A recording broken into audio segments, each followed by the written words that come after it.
Have you ever woke up at 3 a.m. wondering if the life you're living is truly fulfilling? This is the Your Next Success podcast, and I'm your host, Dr. Carolyn Sangal.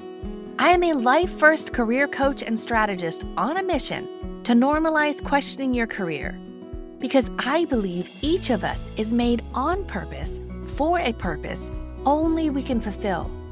The longer we live out of alignment with who we are, what we do best, and why we are here, the more we miss out, and the more the world misses out on what only we can give.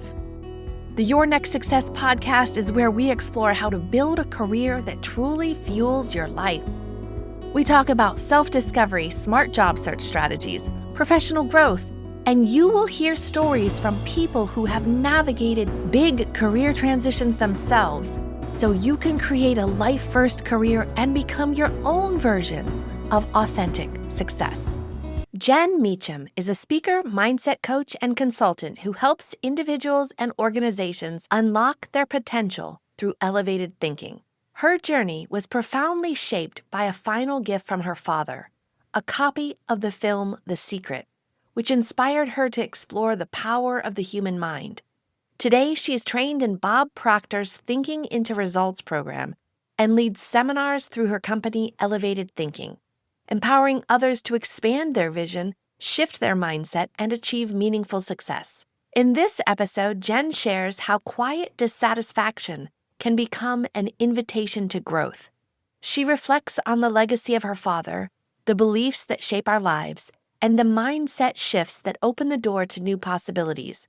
This conversation explores what it means to elevate your thinking, redefine success, and pursue a life aligned with purpose and fulfillment. Hey, Jen Mecham, welcome to Your Next Success. I've been looking forward to this conversation for a long time now.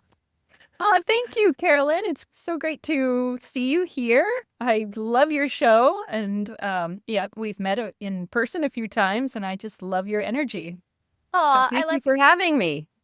I love yours as well. So for those who don't know, Jen and I met at the National Speakers Association North Carolina chapter has meetups. The Raleigh area is every second Saturday. So if anyone is in the RTP area, please join us at the second Saturday meetups. We would love to see you. And it's a group for speakers, aspiring speakers, anyone who wants to get better with their speaking. Totally going to edit that later. Anyway, Jen, it was to meet you there, and I'm so excited to be talking to you today to share your story. Now, we will get to all of the amazing work that you do today as a coach, as a leader, as a guiding so many to have fulfilled lives and success.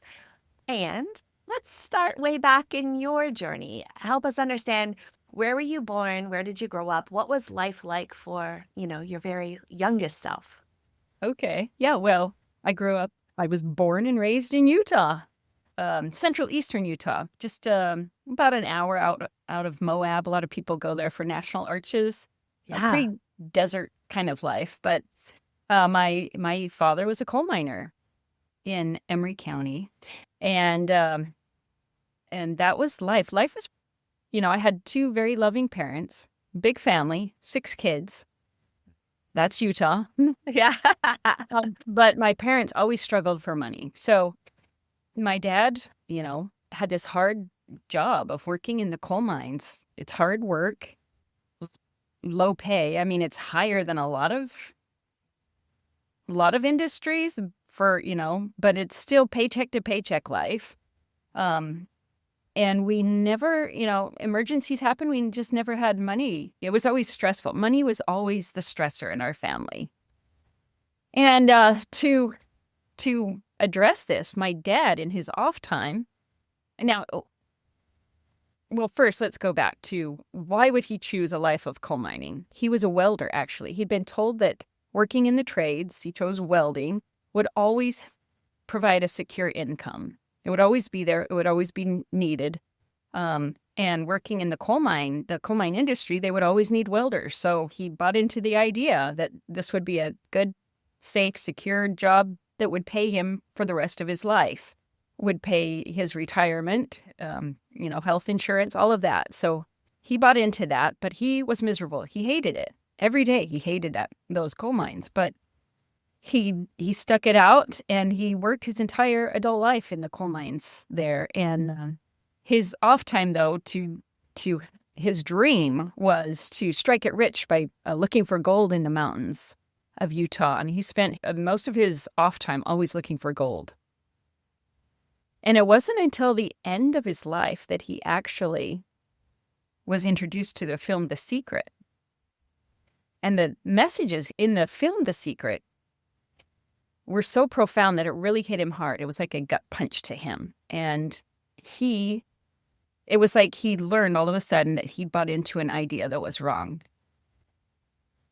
In the film, they talk about the power of your thinking, and it's your thoughts that dictate your life. If you're thinking thoughts of abundance and success and greatness, then you will live that life. But if you are thinking of thoughts, it's your thoughts that'll pull you down to a life of struggle, hardship, poverty as well. So he was so passionate about us all having this message, getting this into our minds so that we wouldn't have to live a life of struggle like he did, that he made a copy of this film for all of us, telling us, go learn this, live a life of less struggle. And so that's what started me on this. But yeah, that's where I started out in life, was in the coal mining towns in Utah. Now, growing up at your very youngest self, one of 6 kids, where were you in that order? I was the second. Oh, wow. So I had an older brother. He actually passed away when I was 15. He was 16. And it really shaped our family. It really turned our family into a different direction. So my parents, not surprisingly, they were Mormon. They were raised Mormon. I was raised Mormon.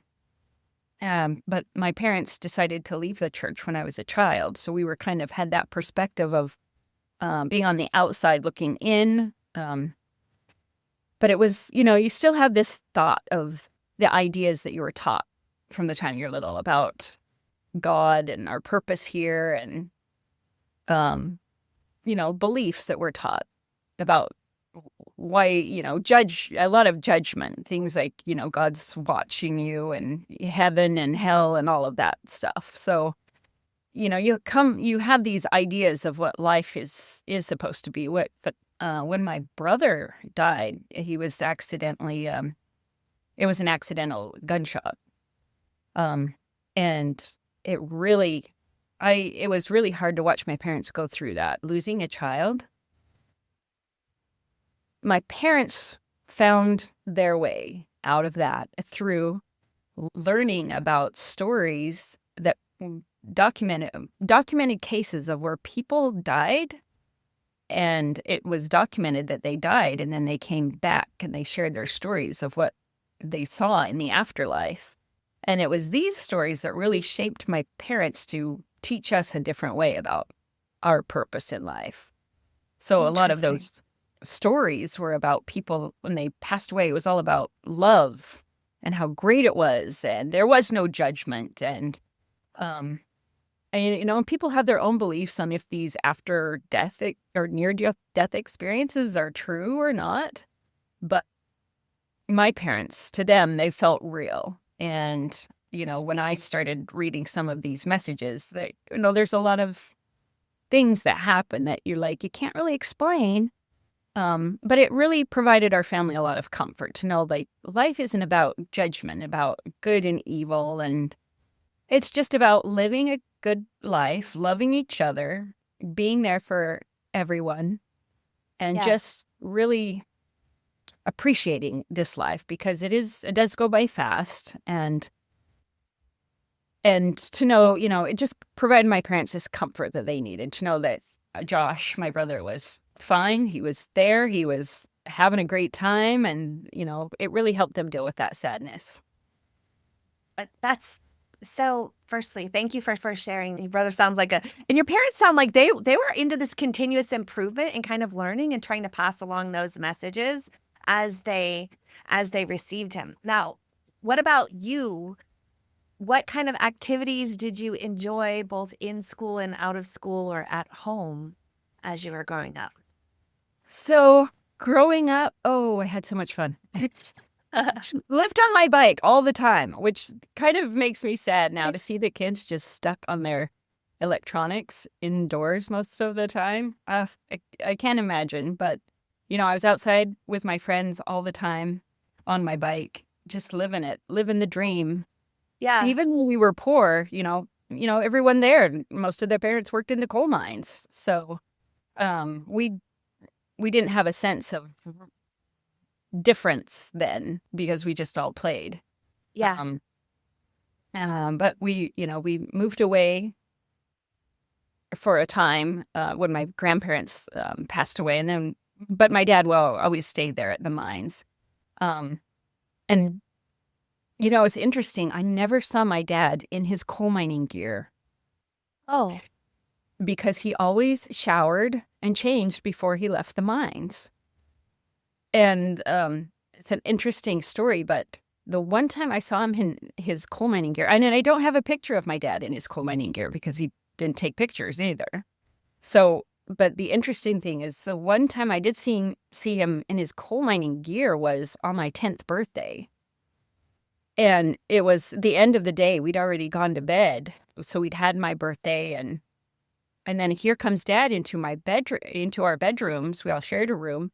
And he was in his coal mining gear and had the coal dust and everything. He was dirty, and yeah. and he just felt our faces. And to my 10-year-old self, I didn't know why he was doing that. I thought maybe he felt bad that he missed my birthday. And it wasn't until the next morning that we found out why. And it was because there had been an explosion, fire at the coal mine. It killed 27 men that day. And my dad came home and just was so grateful that he was able to come home to his family, when so many of his friends lost their lives and so many of those kids would never see their dads again. Oh, wow. And so you were sleeping and kind of woke up to this happening? Yeah. Wow. To my dad coming in and just feeling our faces. And then we found out the next day what had happened. So, yeah, that was the Wilburg mine fire. That happened on my birthday when I was 10 years old. But that's Wow. why, that's the only time I ever saw him in his coal mining gear. Yeah. And then I guess from your youngest viewpoint, kind of knowing your dad was working in the coal mines, knowing that a lot of your friends and their parents were working in the coal mines, did you have a vision of what you thought it meant to be an adult or what you were going to do as you were an adult or any sort of, success in any, were there dreams right. or visions and what was that from that youngest vantage point? And we'll get to what it is today later, but. Right. So, of course, in school, I always had this, this pull of trying to understand. So I loved school. I loved learning. I loved my teachers. I had a great time in my high school. I loved my friends. We had a great time, even though I was the non-Mormon in the mostly Mormon predominantly area that I had great friends. And my memories are all, really, really fun memories of those times. But I was always drawn toward racism for some reason. I don't know why, but it always was something. There was always something there, and I studied it quite a bit. I didn't understand why there was racism, and I lived in Utah, which is not very diverse, or was there, or where I lived, but why racism existed.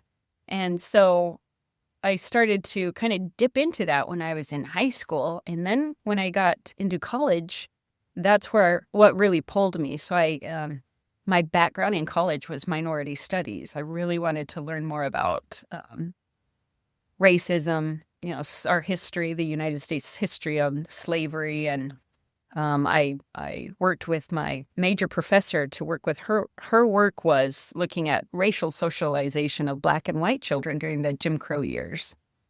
And that, my time, I went to Utah State for my bachelor's and for graduate school. I had a great time learning that. And with my professors, like really, they were from areas outside of Utah, and they really opened my eyes to really some great concepts, and I learned a lot. And that's what I assumed that's what my plan was. I'm going to teach this. So that's what pulled me out here to North Carolina. I had a plan to get my PhD in teaching minority history. But when I got here, I worked with an African-American woman who just kind of blew that off and said, well, you can't teach that. You're white. And even though all my professors were white teaching this, and I learned so much, I just thought, well, she's probably right. I'd have to go back out to these areas that are not very diverse to be able to teach this stuff. Because nobody would probably want to, think, I mean, what's my insight? I am white. So how can I relate to this history? Even though, I can teach it all day long. I know these stories and powerful stuff. My thinking at the time, though, was that she's probably right, and I wouldn't be able to get into this field. So I just dropped it, and I moved into healthcare research. And that's where I stayed. It was safe, comfortable. I mean, it was secure. A lot of research here in the RTP, but it wasn't very fulfilling. It wasn't my calling for sure. It was just it was a paycheck. And so I just lived this paycheck to paycheck life, not satisfying. I mean, some studies were more interesting than others for sure, but I just kept on that train. Just, okay, I should be satisfied. I'm living better than my parents lived. I'm living in a cookie cutter house. I was married. Utah, we get married early, so I was married at the age of 19.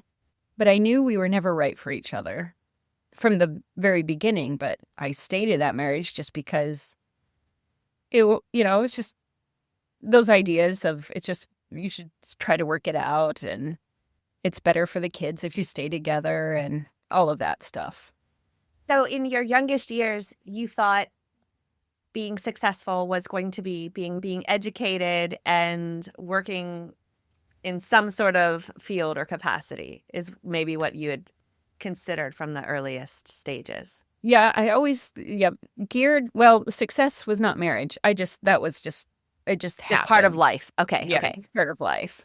But yeah, as far as my dream of what I love to do, I was always minority research. I was always trying to find out more about why racism existed. How did you get even introduced, like being in a not very diverse Utah area? How did your knowledge and insight into all the beautiful diversity that the world has, how did that start to even come in? Was it through school or was it TV? Like, how did you even get introduced and start to have this fascination and desire to want to make a difference there? Well, it was probably, popular culture. You see things, you're like, people that don't look like me are all over this world. And then I'd hear comments, small thinking, small towns. And I would just hear racist comments. And it just always, I remember from the time I was little, just hearing these comments and wondering why. And I remember sitting on my mom's lap one day, and she was reading Dr. Seuss's The Star-Bellied Sneetches. And it's the story about how these Sneetches with stars lived better than the ones without stars. And so the ones without stars, here comes a man and says, hey, I can stamp a star on you so you live just like them. They're like, sweet, sign me up. So they're getting their stars.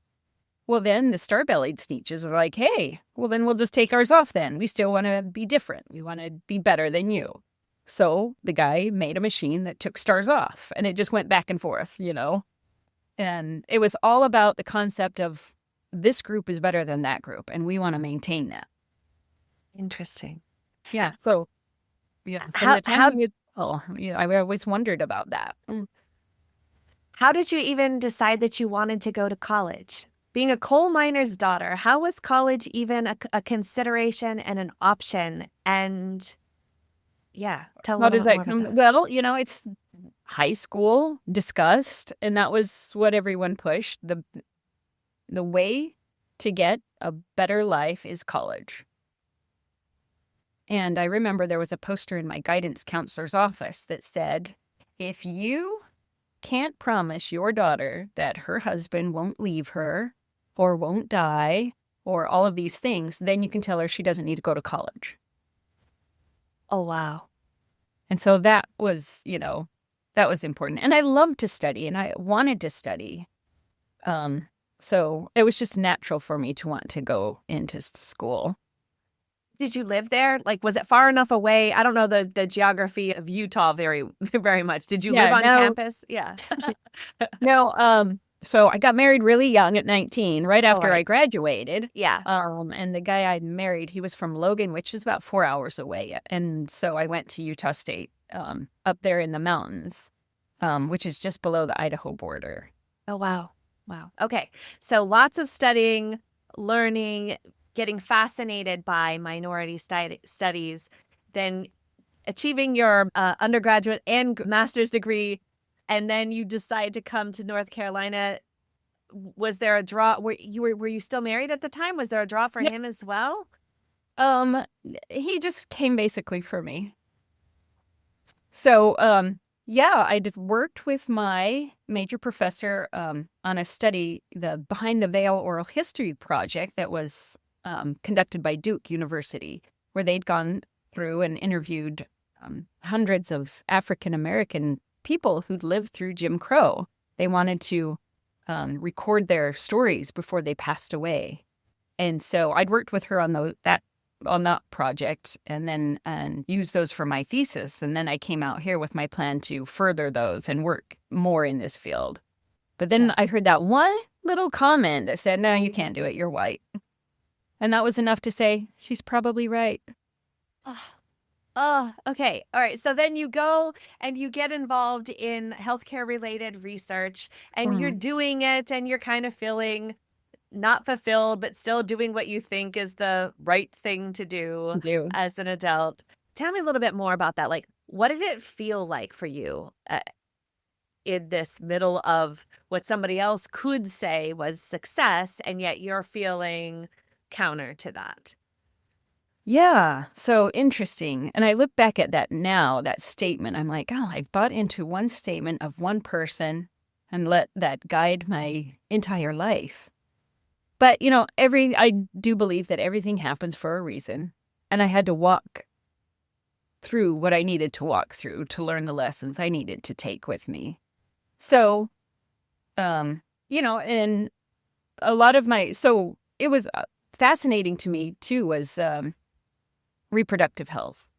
I did a lot of studying about Margaret Sanger and, birth control and everything that went around those. So being able to work on those types of studies was always really interesting to me. And I liked that.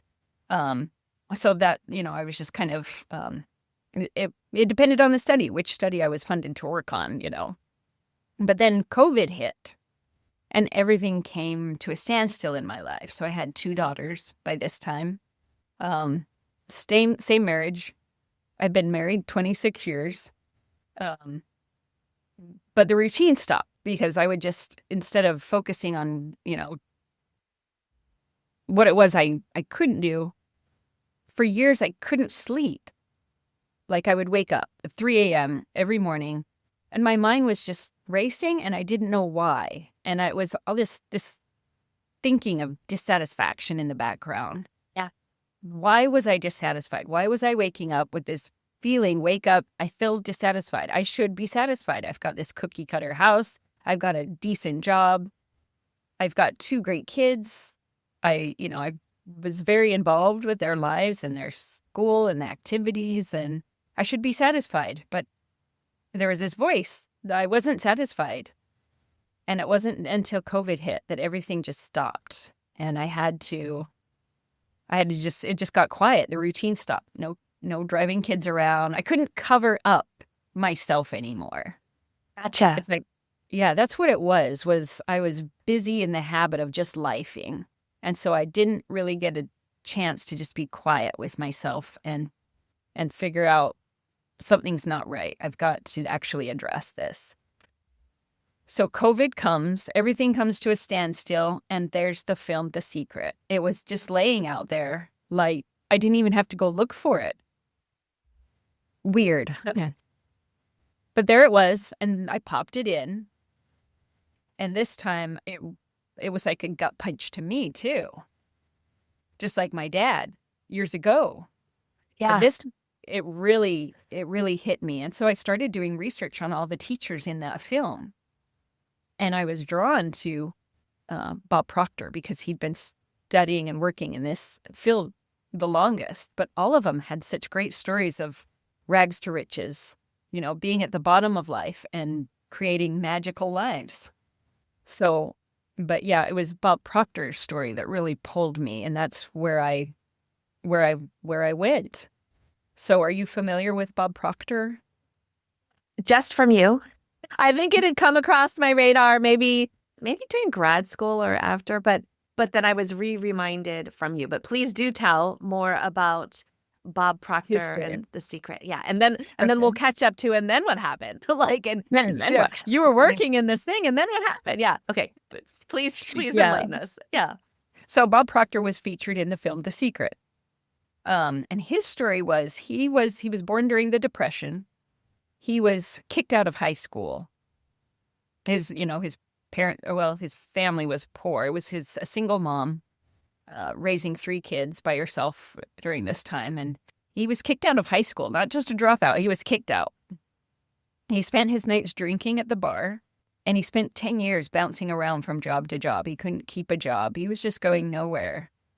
And it wasn't until one of the most influential men in his community in Toronto pulled him aside one day and said, "I've been watching you, and you've got to be one of the most miserable people I've ever met. You're always broke. You're always asking for money. Look like you're just miserable." He says, "Your way's not working. Why don't you follow my way?" And he gave him a copy of the book Think and Grow Rich by Napoleon Hill. Are you familiar? Totally. Yeah, it's down here as a foundational. Where is it? But at Think and Grow Rich, right? Yeah.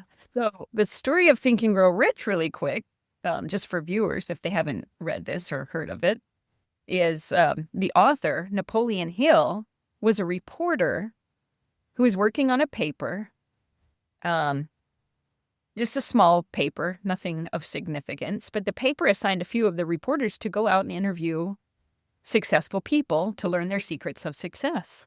He was assigned to interview Andrew Carnegie, who was the world's first billionaire.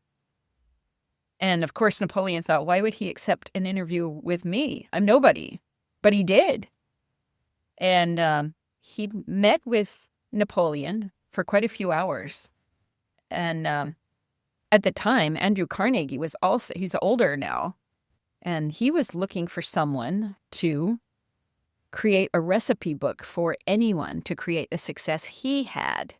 So in comes Napoleon Hill, and he's got all these great questions, and Andrew Carnegie's thinking, this might be my guy. So he invited him back to his place, and they spent a few days together just talking. And he said, I've told you all that I can tell you about my life. What would you say about dedicating the rest of your life to interviewing the most successful people and creating this book, creating a recipe for anyone to create success? And he didn't know it at the time, but Andrew Carnegie was holding a stopwatch under his desk. He was going to give him just 60 seconds to make up his mind. And if he couldn't give him that answer in that amount of time, he knew he was not the man. But Andrew Carnegie gave him a yes. Within, it was like 20-something seconds, he said yes.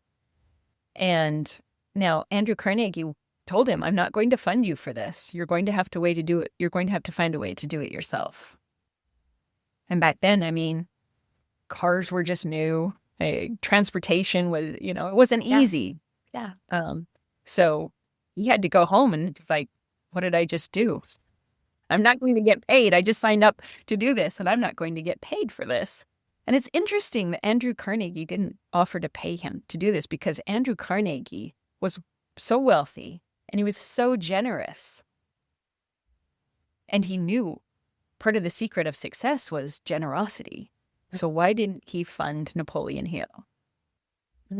And I haven't heard this, but I think it's because he knew Napoleon Hill wouldn't go deep into this if it was just surface, and if he funded his trips, if he funded everything, he wouldn't do the deep dive into this. So Napoleon Hill spent over 20 years interviewing successful people, and he interviewed 500 of the most successful people out there.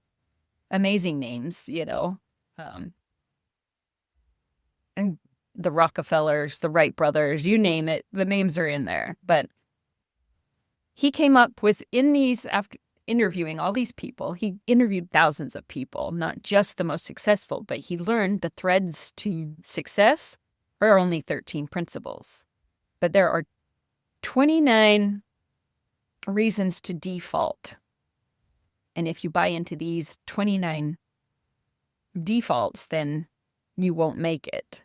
Interesting. And so, yeah, that's what he did. He learned in these. So these principles of Think and Grow Rich are pretty straightforward. You've got to have a desire, a burning desire. You've got to have persistence. You've got to have faith. You've got, all these things. Okay, that's not surprising that is in this book. But it's the deeper stuff that's in this book that I think he had to learn. So the deeper stuff, things like spirituality, giving, working with energy, vibration, auto-suggestion, all of these deeper layer things that came out that are these main principles too. So yes, he just taught you, okay, these are the principles, take it or leave it. So I'm like, when I learned about this book, I'm like, wow, this is powerful stuff. I was talking to a friend of mine who got his MBA at Duke, and I just assumed that they would teach this in the business schools, but he said they don't. And I said, well, why? If this leads back to all these these are the threads of a success, and it leads back to Andrew Carnegie, why wouldn't they teach this in the business schools? He says, it's because of the spiritual factor. Oh, wow. Yeah. Yeah. Imagine what your life would be like if your career aligned with who you are, what you do best, and actually fueled the life you want. At Next Success, we support all ages and stages through career transitions, from students exploring majors or careers to job seekers actively searching or reimagining their next move to professionals committed to self-awareness and leadership growth. Stay connected and explore what's possible at nextsuccesscareers.com and follow Next Success Method on LinkedIn, YouTube, Instagram, and Facebook. Yeah. And so anyway, back to Bob Proctor. So he was, Ray Stanford gave him this book. He said, Napoleon Hill spent his entire life writing this book. It would do you a lot of good to spend your entire life reading this book. And so he started to reading it. And, Bob didn't listen to a lot of people. I mean, he was mostly stubborn, but he was so tired. He just said, I was sick and tired of being sick and tired. And so he really took this to heart. He could see Ray Stanford was living the dream life. So, okay, I'll follow this man. And he started studying it, and he's like, well, what do I do? I have no education. I have no business experience. And Ray told him that doesn't matter. You don't have to have an education to be successful. And so he learned there was good money in cleaning, so he opened a cleaning business and started cleaning offices on the side. He went from earning $4,000 a year to $175,000 that year. And that was 1961. Then he took it over $1 million just a couple years later, which in today's dollars would be over $10 million. So all of a sudden, he's just like, how did this happen? So he was giving people the book. Here, read the book. This is what I did. But he saw it wasn't having the same effect.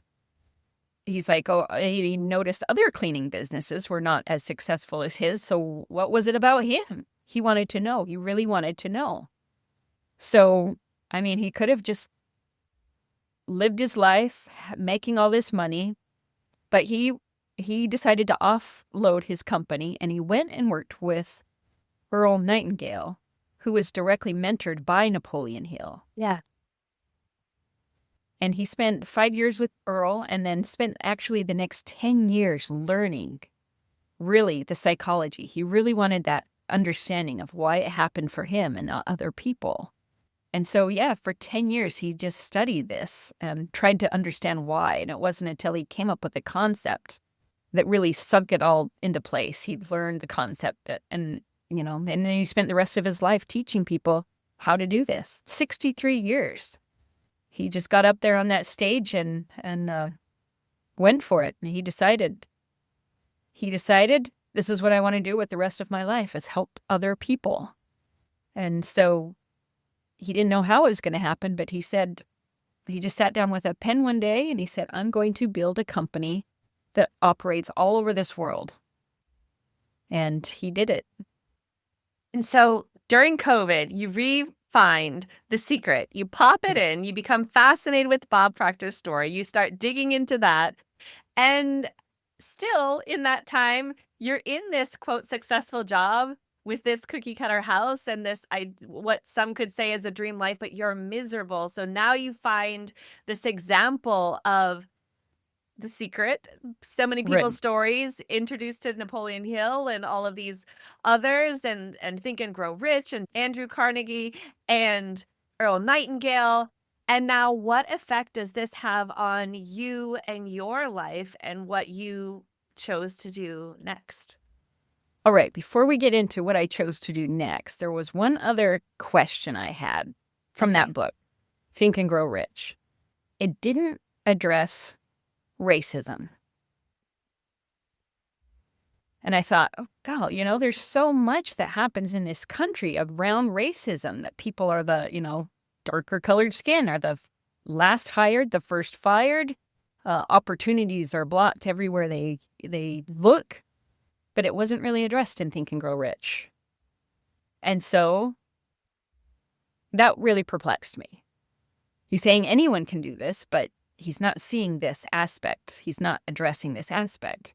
But then one day I was listening to, after I'd read the book, I was listening to Earl Nightingale talk about the story of S.B. Fuller. Are you familiar with him?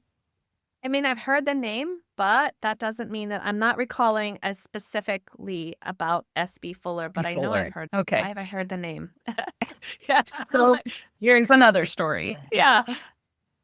So S.B. Fuller was a black man. He was born to sharecroppers in the South in Louisiana, dirt poor.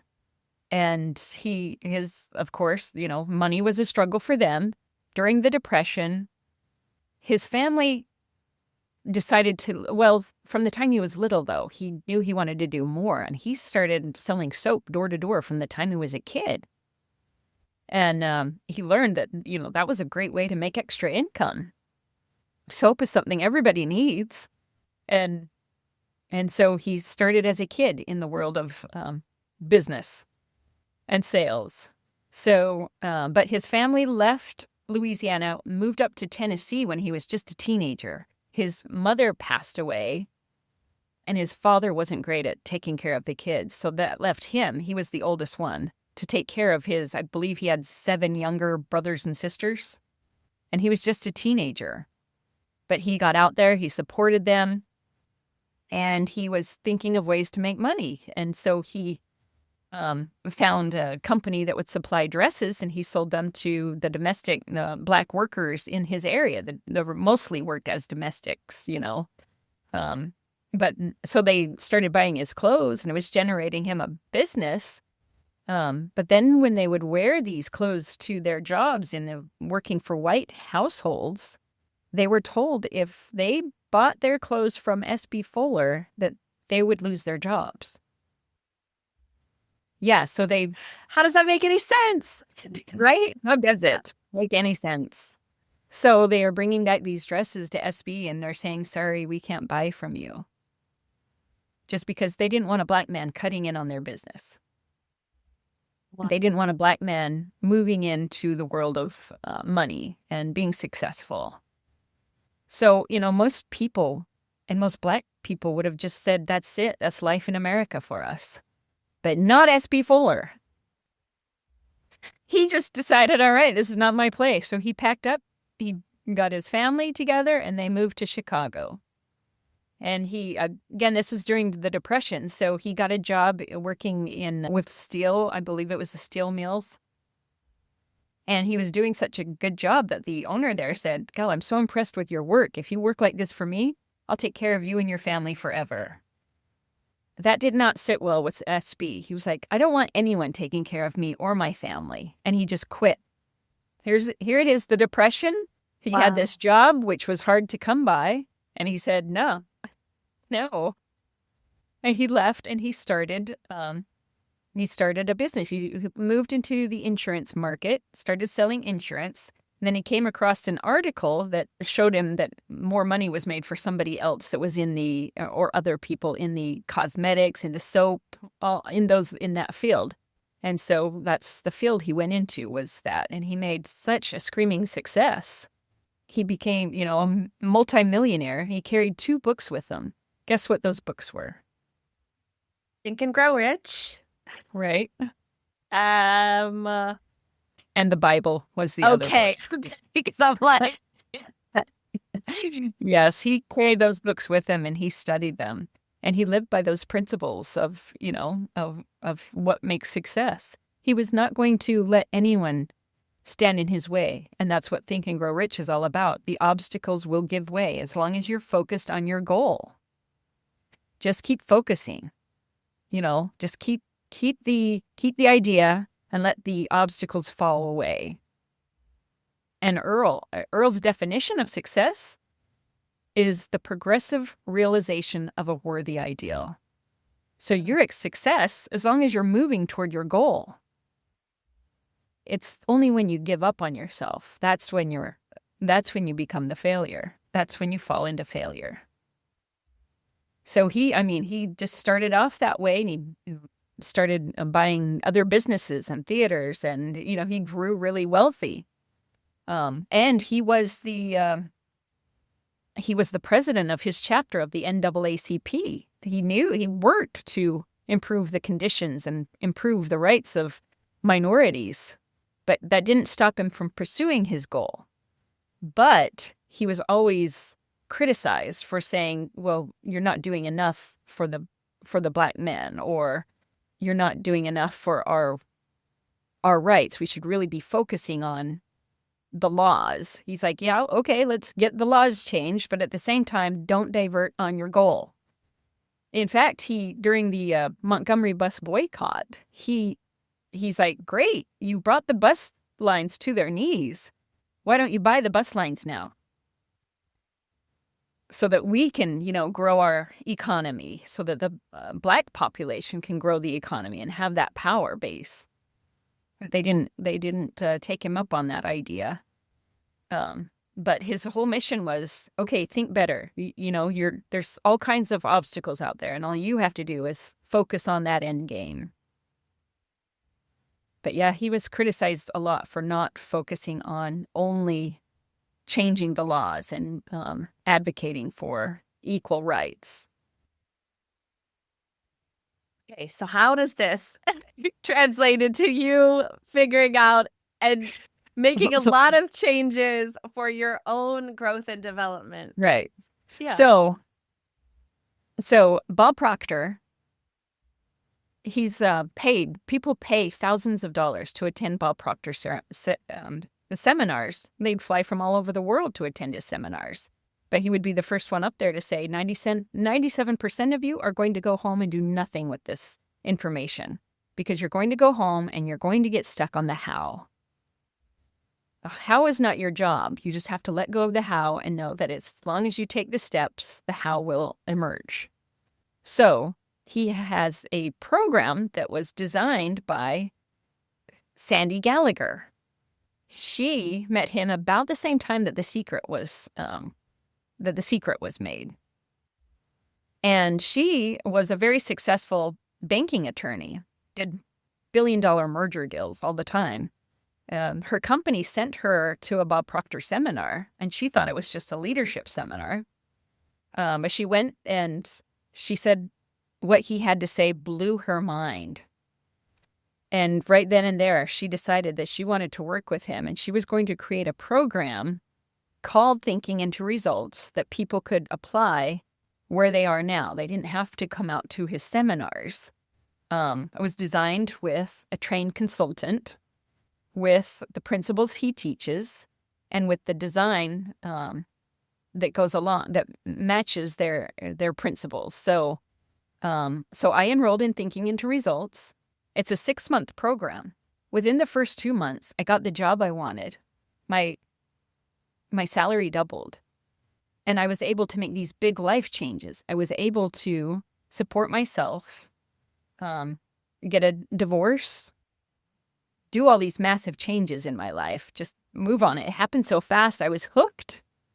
And so I went back and I decided I wanted to work with them. And stepping into those trainings with the rooms of millionaires, people who were very successful, my whole life I'd been taught that wealthy people are evil.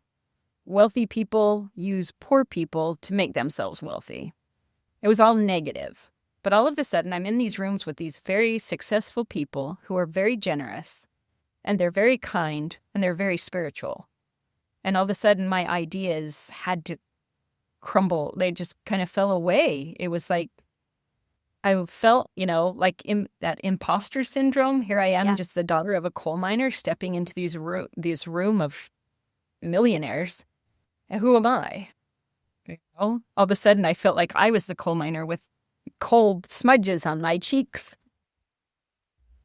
But no, I've learned that it's, we've got it all. We've been taught these things, and all of the things that we are taught, you have to learn to question them. Are they really actual? And why? Why do we believe that? Why do we believe that wealthy people are nefarious or only earn their money off the backs of the poor? And why do we think money has to be hard? Why do we think success has to be hard? Why do we think it's out there somewhere and not here?